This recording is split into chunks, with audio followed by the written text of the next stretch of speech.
प्रधानमंत्री नरेंद्र मोदी ने कई वैज्ञानिक परियोजनाओं का किया शिलान्यास और उद्घाटन। राष्ट्रीय प्रौद्योगिकी दिवस से जुड़ी प्रदर्शनी का किया अवलोकन।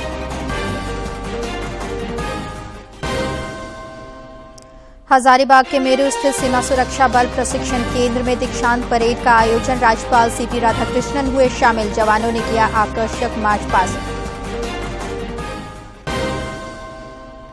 मुख्यमंत्री ने झारखंड मेडिको सिटी की स्थापना को लेकर अधिकारियों के साथ की उच्च स्तरीय बैठक। दिए गए निर्देश। पतरातू लेक रिजॉर्ट में पर्यटन विहार का आज करेंगे उद्घाटन।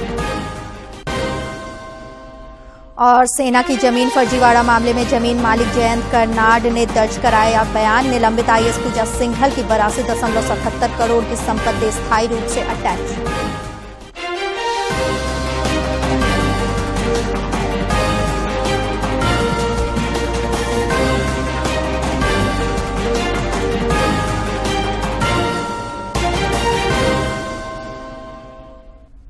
नमस्कार, खबरें झारखंड में आपका स्वागत है। मैं हूं मंजुषा भारद्वाज और अब समाचार विस्तार से।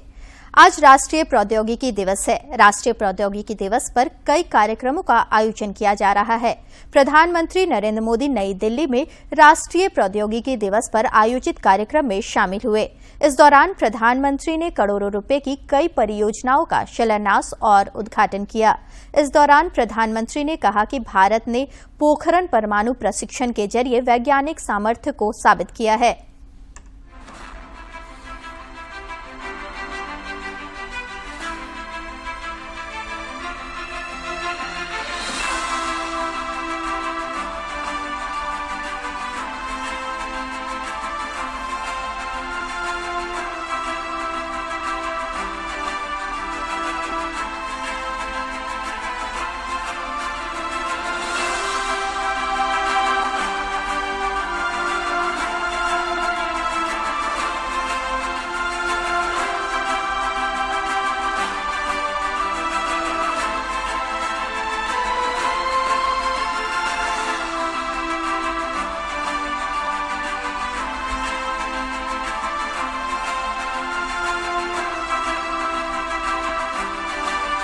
अटल जी के शब्दों में ही कहूं तो अपनी ध्येय यात्रा में हम कभी रुके नहीं हैं। किसी चुनौती के समक्ष कभी झुके नहीं हैं। मैं सभी देशवासियों को आज के दिन की नेशनल टेक्नोलॉजी डे की बहुत बहुत शुभकामनाएं देता हूं। साथियों, आज इस अवसर पर कई फ्यूचरिस्टिक इनिशिएटिव्स का लोकार्पण और शिलान्यास भी हुआ है। मुंबई में national hadron beam therapy facility पर रेडियोलॉजिकल रिसर्च सेंटर हो, विशाखापट्टनम से के बार्क कैंपस में rare earth permanent magnet plant हो, मुंबई की फ्यूजन मौली 99 प्रोडक्शन फैसिलिटी हो, या विभिन्न शहरों के कैंसर हॉस्पिटल हो, ये सभी संस्थान न्यूक्लियर टेक्नोलॉजी की मदद से मानवता की और भारत की प्रगति को गति देंगे। प्रधानमंत्री ने राष्ट्रीय प्रौद्योगिकी दिवस पर आयोजित कार्यक्रम में स्मारक टिकट, डाक टिकट और सिक्का भी जारी किया है। इस मौके पर रक्षा मंत्री राजनाथ सिंह और केंद्रीय मंत्री जितेंद्र सिंह समेत कई गणमान्य लोग मौजूद थे। भारत सरकार के डाक विभाग द्वारा 25वें नेशनल टेक्नोलॉजी डे के उपलक्ष्य में विशेष रूप से इस डाक टिकट को तैयार किया गया है। And now may I please request honourable prime minister to kindly release the commemorative coin.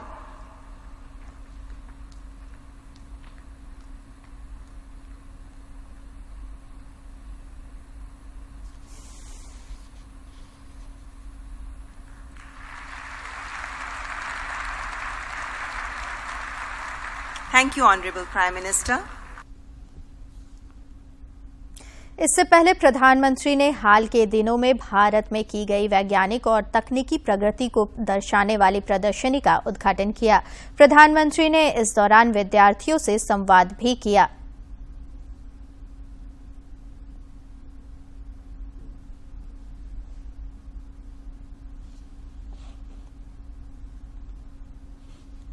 प्रधानमंत्री इसका उद्घाटन कर दिया है। और आज का जो ये दिवस है ये वैज्ञानिकों, शोधकर्ताओं, साथ ही साथ तकनीक के लिहाज से जो उन्नत उत्कृष्ट प्रदर्शन होता है उस पर डेडिकेटेड है। हम देख सकते हैं तमाम वो विद्यार्थी हैं जो अपने जो प्रोजेक्ट्स हैं वो प्रधानमंत्री को दिखा रहे हैं। इलेक्ट्रॉनिक्स जोन है ये, और लगातार की जो थीम है वो थीम ही यही है कि कैसे जो startups from the young mind और कैसे उनको इग्नाइट करके हम एक फ्यूचर भारत की कल्पना कर रहे हैं, न्यू इंडिया की कल्पना कर रहे हैं। तमाम विद्यार्थियों से प्रधानमंत्री जो है बात करते हुए उनके जो आविष्कार है उन्हें समझते हुए अटल इनोवेशन मिशन, अटल टिंकरिंग लैब्स, ये बहुत छोटे स्केल पर हर विद्यालय में शुरू किए गए थे, चुनिंदा विद्यालयों में, और ये कोशिश थी कि इन विद्यार्थियों को किस तरह से नवोन्मेष के रास्ते पर लाया जाए। प्रधानमंत्री नरेंद्र मोदी अमेरिका के राष्ट्रपति जो बाइडेन के आमंत्रण पर अगले महीने अमेरिका दौरे पर जाएंगे। इस दौरान श्री मोदी 22 जून को राजकीय भोज में शामिल होंगे। अमेरिकी राष्ट्रपति जो बाइडेन और प्रथम महिला जिल बाइडेन आधिकारिक राजकीय यात्रा के लिए अमेरिका में प्रधानमंत्री मोदी का स्वागत करेंगे। व्हाइट हाउस के प्रेस सचिव कराइन जीन पियरे ने ये जानकारी दी। व्हाइट हाउस ने एक बयान में कहा कि प्रधानमंत्री नरेंद्र मोदी 22 जून को अमेरिका आएंगे और अमेरिकी राष्ट्रपति जो बाइडेन और प्रथम महिला जिल बाइडेन राजकीय रात्रि भोज में उनकी मेजबानी करेंगे। व्हाइट हाउस ने कहा कि आगामी यात्रा संयुक्त राज्य अमेरिका और भारत के बीच गहरी और करीबी साझेदारी और परिवार के साथ दोस्ती और घनिष्ठ संबंधों की पुष्टि करेगी, जो अमेरिकियों और भारतीयों को एक साथ जोड़ती है। हजारीबाग के मेरू स्थित सीमा सुरक्षा बल के सहायक प्रशिक्षण केंद्र में आज दीक्षांत परेड का आयोजन किया गया। मुख्य अतिथि के तौर पर राज्यपाल सीपी राधाकृष्णन शामिल हुए। राज्यपाल ने परेड का निरीक्षण किया। दीक्षांत परेड में शामिल 139 उपनिरीक्षकों ने संविधान की रक्षा, राष्ट्र की एकता, अखंडता और संप्रभुता बनाए रखने के लिए खुद को समर्पित करने की शपथ ली। इन जवानों ने शानदार ड्रिल और मार्च पास्ट कर दर्शकों को मंत्रमुग्ध कर दिया। राज्यपाल ने ओवरऑल बेस्ट परफॉर्मेंस समेत विभिन्न विषयों में उत्कृष्ट प्रदर्शन करने वाले नौ उपनिरीक्षकों को ट्रॉफी प्रदान कर उनका मनोबल बढ़ाया। इस दौरान राज्यपाल ने कुशल अनुदेशकों की टीम को सफलतापूर्वक प्रशिक्षण प्राप्त करने के लिए बधाई दी। इस मौके पर हजारीबाग के जनप्रतिनिधि, सीमा सुरक्षा बल के अधिकारी, कर्मचारी और उनके परिजन भी मौजूद थे।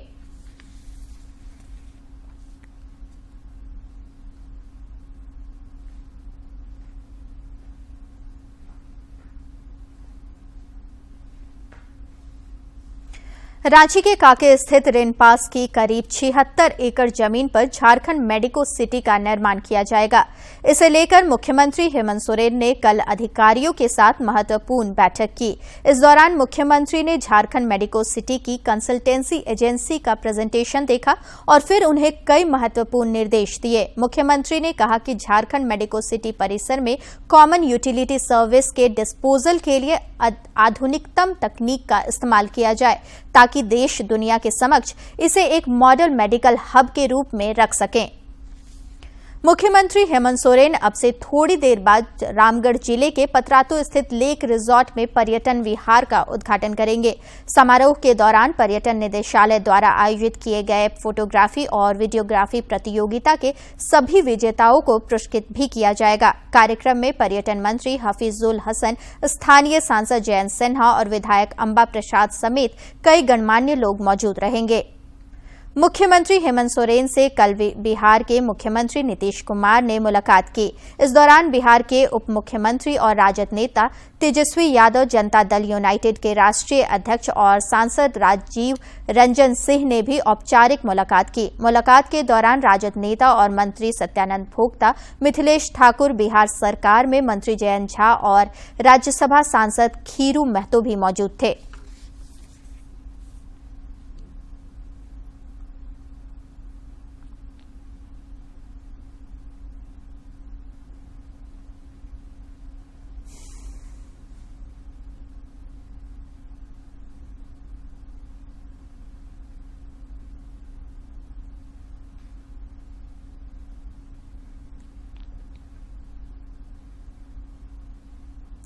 रांची में सेना की जमीन फर्जीवाड़ा मामले में ईडी ने जांच तेज कर दी है। पिछले दिनों भूमि घोटाला मामले में गिरफ्तार निलंबित आईएएस छवि रंजन को रिमांड पर लेकर ईडी ने लगातार पूछताछ कर रही है। इस मामले में ईडी ने 13 अन्य लोगों को समन भेजकर भी पूछताछ कर रही है। इस सिलसिले में सेना की जमीन के असली मालिक जयंत कर्नाड ने कल रांची स्थित ईडी कार्यालय में अपना बयान दर्ज कराया। इस दौरान उन्होंने सेना की कब्जे वाली जमीन को अपना पैतृक संपत्ति बताया, साथ ही किराया बढ़ाने और कब्जे में लेने के लिए लड़ी गई कानूनी लड़ाई की जानकारी भी दी। वहीं जमीन घोटाला मामले में निलंबित आईएएस छवि रंजन से कल लगातार चौथे दिन भी ईडी ने पूछताछ की। निलंबित आईएएस पूजा सिंघल और उनके पति अभिषेक झा की करीब 83 करोड़ रुपए की संपत्ति ईडी ने स्थायी तौर पर जब्त कर ली है। ईडी की संबंधित अथॉरिटी ने इस पर मुहर लगा दी है। ईडी द्वारा पूर्व में ही इन संस्थानों को अस्थायी रूप से अटैच किया गया है। जब्त संपत्ति में pulse super speciality hospital, pulse diagnostic centre और रांची के 2 भूखंड शामिल हैं।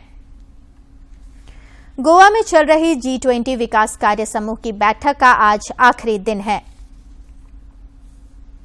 की अगुवाई में विकास के विषय पर अलग से कार्यक्रम हुआ। इस दौरान चर्चा में ये विचार उभरकर सामने आया कि लैंगिक समानता और महिलाओं के अगुवाई में विकास का लक्ष्य प्राप्त करने के लिए आर्थिक, सामाजिक, सांस्कृतिक और राजनीतिक निर्णय लेने की प्रक्रिया में महिलाओं की पूरी भागीदारी होनी चाहिए। और इसके अलावा गोवा में G20 डेलीगेट्स को भारत की संस्कृति और परंपरा के तमाम रंग देखने को मिल रहे हैं। प्रधानमंत्री नरेंद्र मोदी बजट सत्र के दौरान एक खास सदरी जैकेट पहनकर संसद की कार्रवाई में शामिल हुए थे। ये जैकेट रिसाइकल्ड प्लास्टिक वेस्ट से तैयार किया गया है। रिसाइकल प्लास्टिक वेस्ट से तैयार है, तब सुर्खियों में आया था जब प्रधानमंत्री नरेंद्र मोदी इसे पहनकर हाल ही में बजट सत्र में शामिल हुए थे। यह जैकेट प्रधानमंत्री जी को इंडियन ऑयल कॉरपोरेशन ने भेंट किया था। विशेषज्ञों ने इसे जलवायु परिवर्तन से निपटने का एक शानदार तरीका बताया। सिंगल यूज प्लास्टिक को चरणबद्ध तरीके से खत्म करने के प्रधानमंत्री के आह्वान के अनुरूप इंडियन ऑयल ने खुदरा ग्राहक, परिचारकों के वास्ते और उपभोक्ताओं तक एलपीजी पहुंचाने वाले कर्मियों के लिए ऐसी पोशाक निर्धारित की है। We recycle PET bottle waste, जो आप वो वाटर बॉटल कहते हैं ना, उसको आप पी के फेंक रहे हैं, तो वो वेस्ट हमारा फैक्ट्री को आता है, उसको रिसाइकल करते हैं। रिसाइकल करने के बाद वो फाइबर बनता है, फाइबर से यान और यान से फैब्रिक और फैब्रिक से गारमेंट बनता है। ये टेक्सटाइल वैल्यू चेन ऐसे बोलते हैं। So we decided that our strategy should be to take this product to the consumer, the end customer. So for that we started this brand, and right from the time that we started this brand, we've been getting very decent reception. And recently, like you said, after the Honorable Prime Minister wore it in the Parliament, it has become a sensation. गौरतलब है कि पर्यावरण समर्थक पहलों को बढ़ावा देना प्रधानमंत्री के मूल दर्शन में से एक रहा है। तमिलनाडु के कारूर स्थित इकोलाइन क्लॉथिंग कंपनी ने केरल के कुमारकोम में हाल ही में G20 की एक बैठक के दौरान उसमें भाग लेने वाले विभिन्न देश के प्रतिभागियों को यह सदरी जैकेट भेंट की थी। इस जैकेट का निर्माण जिन सामग्री से किया जाता है वो पर्यावरण को प्रभावित करने वाले कारक है। That there should be 3 things in our product, which is our tagline. One is it should look good. Second is it should feel good. That is the way when you wear it, the way it feels, it should feel good. And at the end is do good, which is obviously when you buy a sustainable product, you do good to the planet. Plastic waste से तैयार ये सदरी jacket लोगों में अब अच्छा खासा जो है चलन बनता जा रहा है इस सदरी जैकेट को यूज करने का। और ये प्लास्टिक वेस्ट पर्यावरण को नुकसान पहुंचाने से भी बचाता है, क्योंकि ये इसको तैयार ही किया जा रहा है प्लास्टिक वेस्ट से। और जो कि प्रधानमंत्री नरेंद्र मोदी, जो हमारे प्रधानमंत्री हैं, वो भी कहते हैं कि हमें पर्यावरण की सुरक्षा का भी ध्यान रखना होगा। With camera person Shankaran, Ritesh Ranjan, DD news channel. Santhal Pargana समेत राज्य के अन्य जिलों से कालाजार उन्मूलन को लेकर कई प्रयास किए जा रहे हैं। जिले में स्वास्थ्य विभाग के पिछले 3 वर्षों के अथक प्रयास से कालाजार उन्मूलन में सफलता मिलती दिख रही है। Civil surgeon doctor Ramdev Paswan ने बताया कि जिले में कालाजार पीड़ित मरीजों की संख्या लगातार घट रही है। एक केस करना चाहिए उससे बहुत नीचे है, पिछले 3 साल से लगातार। तो हम लोग इलिमिनेशन के मोड में ऑलरेडी हैं, सिर्फ सर्टिफिकेट सरकार से मिलना बाकी है। और इसमें हमारे पूर्व के सभी सिविल सर्जन, पूर्व के सभी कर्मचारी जो अभी है वर्तमान में, सबका योगदान रहा है।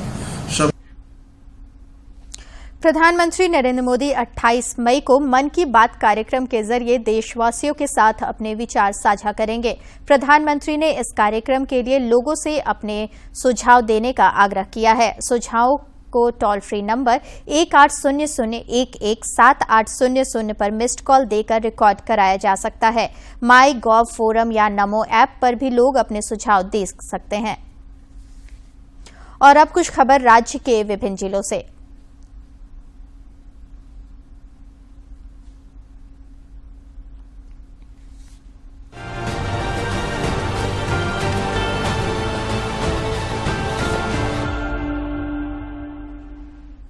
पांच ज्योतिर्लिंग समेत अन्य पर्यटन स्थलों का दर्शन कराने के लिए 20 मई को भारत गौरव स्पेशल ट्रेन दुमका से रवाना होगी। यह जानकारी IRCTC के joint general manager Rajendra Borvan ने दी। उन्होंने बताया कि यह यात्रा 12 दिन और 11 रात की होगी।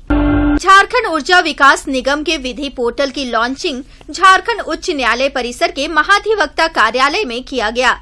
इस दौरान महाधिवक्ता राजीव रंजन ने कहा कि इस पोर्टल के माध्यम से याचिकाकर्ता अपने केस स्टेटस की जानकारी प्राप्त कर सकते हैं। खूंटी के पुलिस अधीक्षक अमन कुमार की अध्यक्षता में मासिक क्राइम मीटिंग का आयोजन किया गया।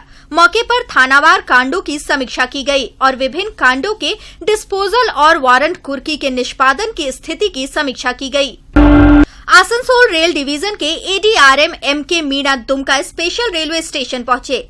इस दौरान ADRM ने रेलवे स्टेशन परिसर और कोल डंपिंग यार्ड का निरीक्षण कर अधिकारियों को आवश्यक निर्देश दिए। मौके पर उन्होंने बताया कि निरीक्षण का उद्देश्य यात्री सुविधा को बेहतर बनाना है।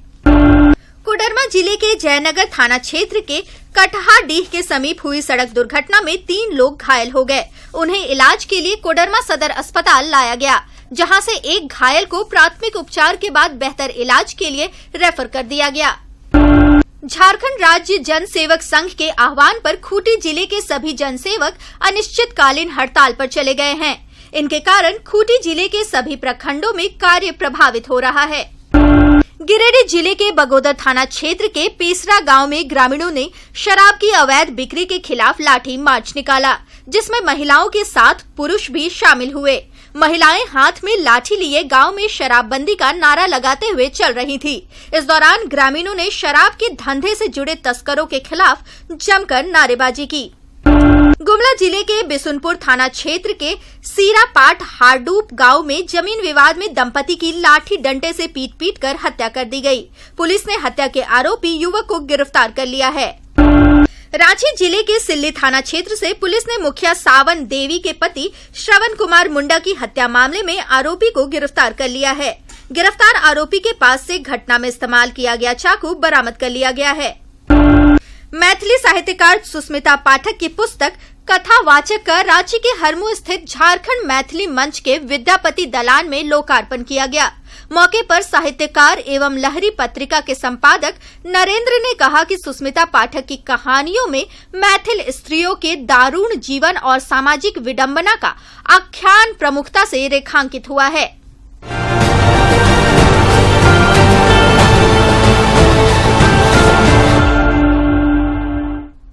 राज्य भर में गर्मी का सितम जारी है। पिछले 24 घंटे के दौरान राज्य भर में आमतौर पर मौसम शुष्क रहा। इस दौरान गोड्डा में अधिकतम तापमान 43 डिग्री सेंटीग्रेड दर्ज किया गया, जबकि रांची समेत ज्यादातर जिलों में तापमान 40 डिग्री के पार पहुंच गया है। बढ़ती गर्मी को देखते हुए मौसम विभाग ने परामर्श जारी कर लोगों से सावधानी बरतने की अपील की है। रांची मौसम विज्ञान केंद्र के अनुसार 14 मई तक मौसम में किसी परिवर्तन की संभावना नहीं है, लेकिन 15 और 16 मई को राज्य के कुछ हिस्सों में हल्की बारिश हो सकती है। IPL क्रिकेट में आज शाम 7:30 बजे कोलकाता के ईडन गार्डन में कोलकाता नाइट राइडर्स और राजस्थान रॉयल्स के बीच मुकाबला होगा। IPL की बात करें तो IPL 2023 का 56वां मैच आज कोलकाता नाइट राइडर्स और राजस्थान रॉयल्स के बीच खेला जाएगा। कोलकाता की टीम पिछला मुकाबला जीतकर आ रही है, जबकि राजस्थान रॉयल्स को अपने पिछले मैच में हार का सामना करना पड़ा था। राजस्थान रॉयल्स पॉइंट्स टेबल पर मजबूत दिखाई देती है। उन्होंने 11 में से कुल 5 मुकाबले जीते हैं। 10 अंकों के साथ वो 5वें स्थान पर है। वहीं कोलकाता की टीम रॉयल्स से एक स्थान नीचे यानी 6वें स्थान पर है। उनके खाते में भी 10 पॉइंट्स हैं, लेकिन खराब रन रेट के चलते वो राजस्थान से नीचे है। इससे पहले कल खेले गए एक मैच में चेन्नई सुपर किंग्स ने दिल्ली कैपिटल्स को 27 रन से हरा दिया। और महेंद्र सिंह धोनी की अगुवाई में चेन्नई सुपर किंग्स ने बेहतरीन मैच खेला और दिल्ली कैपिटल्स को 27 रन से हरा दिया। इस जीत के साथ चेन्नई के खाते में 15 अंक हो गए। वहीं 11 मैचों में 7 हार झेलने वाली दिल्ली टीम के लिए प्लेऑफ का दरवाजा लगभग बंद हो गया है। चेन्नई ने दिल्ली के सामने जीत के लिए 168 रन का लक्ष्य रखा। इसके जवाब में दिल्ली की टीम 8 विकेट पर 140 रन बना पाई। धीमी पिच पर चेन्नई के गेंदबाजों के सामने दिल्ली के बल्लेबाज बेबस नजर आए। रायली रूसो और इम्पैक्ट प्लेयर के तौर पर भेजे गए मनीष पांड्या विकेट पर टिके जरूर, लेकिन वो रन बनाने से जूझते रहे। दोनों का ही स्ट्राइक रेट 100 से कम रहा। दिल्ली के लिए रायली रूसो ने सबसे ज्यादा 35 रन बनाए। चेन्नई के लिए मथीशा पथिराना ने 3 और दीपक 4 ने 2 विकेट लिए। चेन्नई के कप्तान पूरी तरह फिट नहीं है, लेकिन फिर भी उन्होंने टीम के लिए छोटी लेकिन उपयोगी पारी खेली। धोनी ने 9 गेंदों में 20 रन बनाए। नए दौर में तकनीकी शिक्षा का अहम रोल है। रांची के कुछ युवाओं ने कोडिंग रिलेटेड स्टार्टअप शुरू किया है, जो गर्मी की छुट्टियों में बच्चों को इस तकनीक में दक्ष बनाएगा।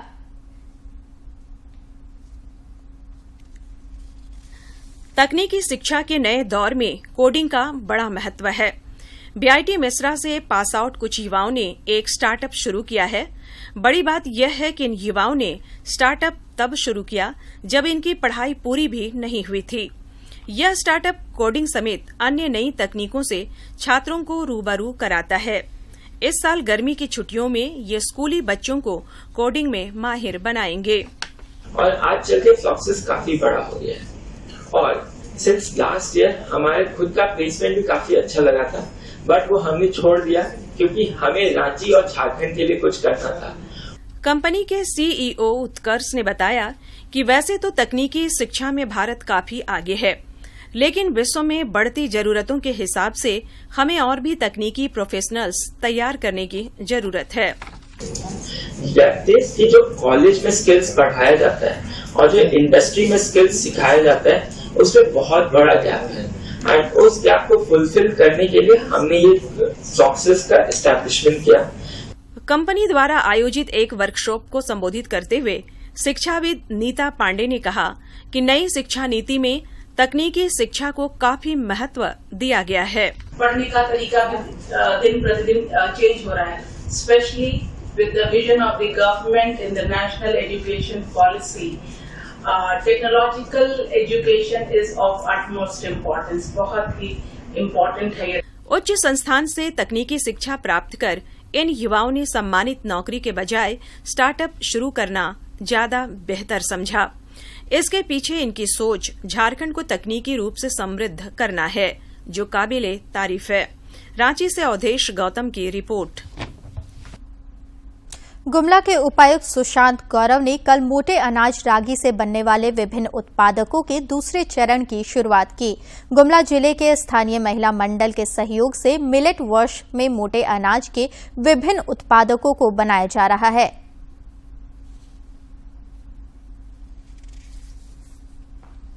गुमला में महिला मंडल द्वारा रागी के बिस्कुट, नमकीन, भुजिया और ठेकुआ बनाकर लोगों को पौष्टिक आहार उपलब्ध कराया जा रहा है।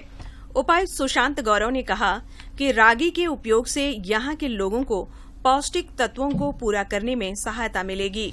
हम लोगों ने किया है कि हम लोग अपने प्रोडक्ट को देकर उनसे सेल्फ लाइफ की एक एग्जैक्ट असेसमेंट, साइंटिफिक असेसमेंट कराएंगे और जो उसका आउटपुट रहेगा उस चीज को हम लोग इसमें टैग करेंगे ताकि हम बता सके पूरे ट्रांसपेरेंट तरीके से कि ये प्रोडक्ट किस क्वालिटी का, कितने दिनों तक और किस प्रकार से आप यूज करें। महिला मंडल की सदस्य नीलम देवी और भगवती देवी बताती हैं कि रागी के बिस्किट और ठेकुआ निर्माण में शुद्ध घी का उपयोग किया जाता है।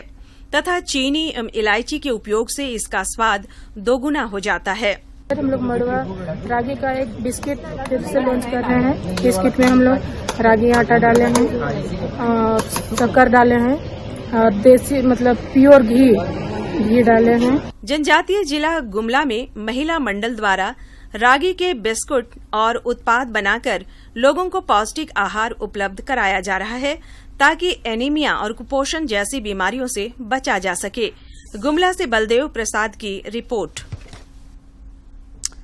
होनी को टालना मुश्किल है, लेकिन सामाजिक सुरक्षा योजनाओं का सुरक्षा चक्र विपदा के समय किसी मलहम से कम काम नहीं करता। प्रधानमंत्री जीवन ज्योति बीमा योजना भी गरीबों को राहत पहुंचाने का काम कर रहा है। इस योजना का झारखंड के रामगढ़ में भी बेहतरीन क्रियान्वयन हो रहा है, जिससे कई परिवार अपनों के गुजरने के बाद भी दुख दर्द से उबरकर फिर से उठ खड़े हुए हैं।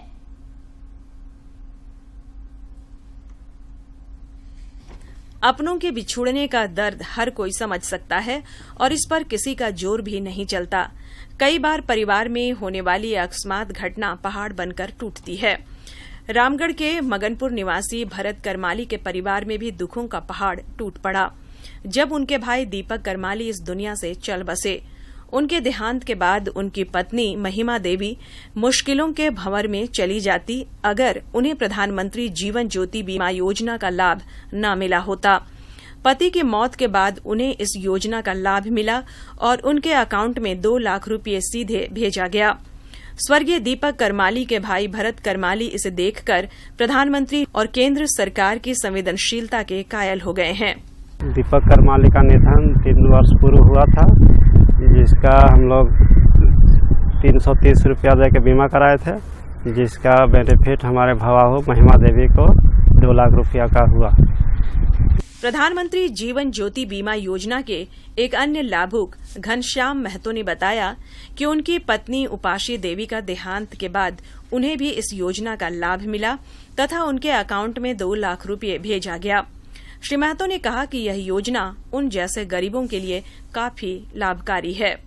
डेथ कर गई थी तो उसका प्रीमियम बैंक में 330 का प्रीमियम कराए थे, उसमें 2 लाख रुपया हमको मिला। इसी सरकार को हम धन्यवाद देते हैं और गांव का जितना आदमी है इसका लाभ लेने के लिए इससे जुट जाए तो बढ़िया बात है। अब जरा आप भी जानिए क्या है प्रधानमंत्री जीवन ज्योति बीमा योजना। प्रधानमंत्री नरेंद्र मोदी की पहल पर 9 मई साल 2015 में शुरू की गई यह सामाजिक सुरक्षा योजना एक जीवन बीमा योजना है। बैंक में खाता रखने वाले 18 से 50 वर्ष आयु वर्ग के बेहद गरीब लोग इसके पात्र हैं। इस जीवन बीमा योजना में किसी कारणवश बीमा धारक की मृत्यु होने पर उसके नॉमिनी को 2 लाख रुपये देने का प्रावधान है। रामगढ़ के एलडीएम बताते हैं कि इस स्कीम के तहत अधिक से अधिक लाभुकों को जोड़ा गया है ताकि अकस्मात होने वाली घटनाओं से कमजोर परिवारों को आर्थिक मदद देते हुए उन्हें दुखों से उबारा जा सके। इसमें अभी रामगढ़ जिला में जितने भी अधिक से अधिक लाभुकों को हम लोग इस स्कीम के तहत प्रचार प्रसार करके कवर अप करने की कोशिश करते हैं और इसका जो है इसके मृतक को भी हम लोग नॉमिनी का लाभ बहुत सारे व्यक्तियों को रामगढ़ में दिए हैं। मृत्यु होने पर नामित। और अंत में मुख्य समाचार एक बार फिर।